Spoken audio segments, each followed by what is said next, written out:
Good evening. Today is June 24th, 2025, and this is Reactionary Docket, Episode 5, Voices from the Declarations.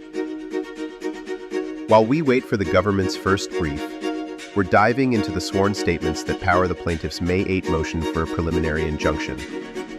Every quote tonight comes straight from the federal docket, Exhibits 15-2 through 15-8, each signed on May 8, 2025, and filed the same day.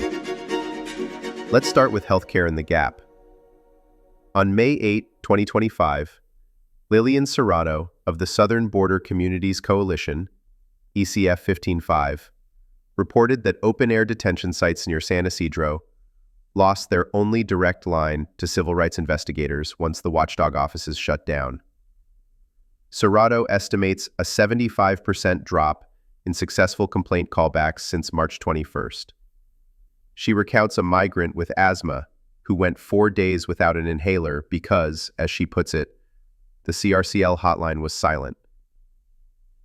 Also on May 8, 2025, Pedro Rios of the American Friends Service Committee, ECF 15-6, listed 3 detainees who could not get insulin refills after the shutdown. Before March, CRCL investigators routinely pushed for same-day medical transfers. Afterward, he writes, complaints disappeared into voicemail. Now, immigration benefits stuck in limbo. In her May 8, 2025 declaration, ECF 15-4, Joy Ziegeweid of the Urban Justice Center calls USCIS a black box without the CIS ombudsman. She describes a domestic violence survivor whose work permit application stalled. The ombudsman would normally intervene. With the office closed, that channel is gone, and the permit still pending.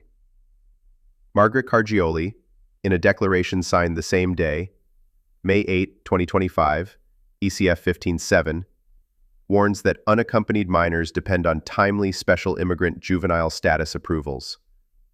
The ombudsman once escalated severe delays. With the office closed, she says, there is zero escalation option, and every extra month risks a child aging out of relief. We also hear from inside the agency.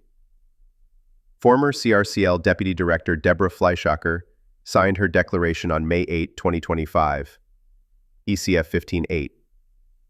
She explains how a 100-person team once handled intake, triage, and on-site investigations. Her bottom line: one policy advisor cannot replace a 100-person oversight office. Fleischaker's testimony goes directly to the first injunction factor, likelihood of success, because, she notes, Congress used the word established. That language, she argues, prevents DHS from dissolving the office by memo. Retaliation rounds out the picture. Oscar Chacon of Alianza Americas, in a May 8, 2025 declaration, ECF. How will Judge Ana Reyes use these statements? Declarations are sworn testimony the court can weigh when deciding emergency relief. Unless DHS counters with its own declarations or documents, these sworn accounts stand uncontested on the issues of irreparable harm and public interest. Where does the docket stand tonight? The preliminary injunction motion and all 18 declarations are on file. DHS has not responded. The court has not issued a briefing schedule. The watchdog offices remain closed, and the CRCL hotline is still unstaffed, according to the plaintiff's filings. You can read every declaration yourself. Open the court listener link in the description and click Exhibits 15-2 through 15-8. Decide whether these harms feel immediate enough to justify court action before trial. Subscribe and enable notifications.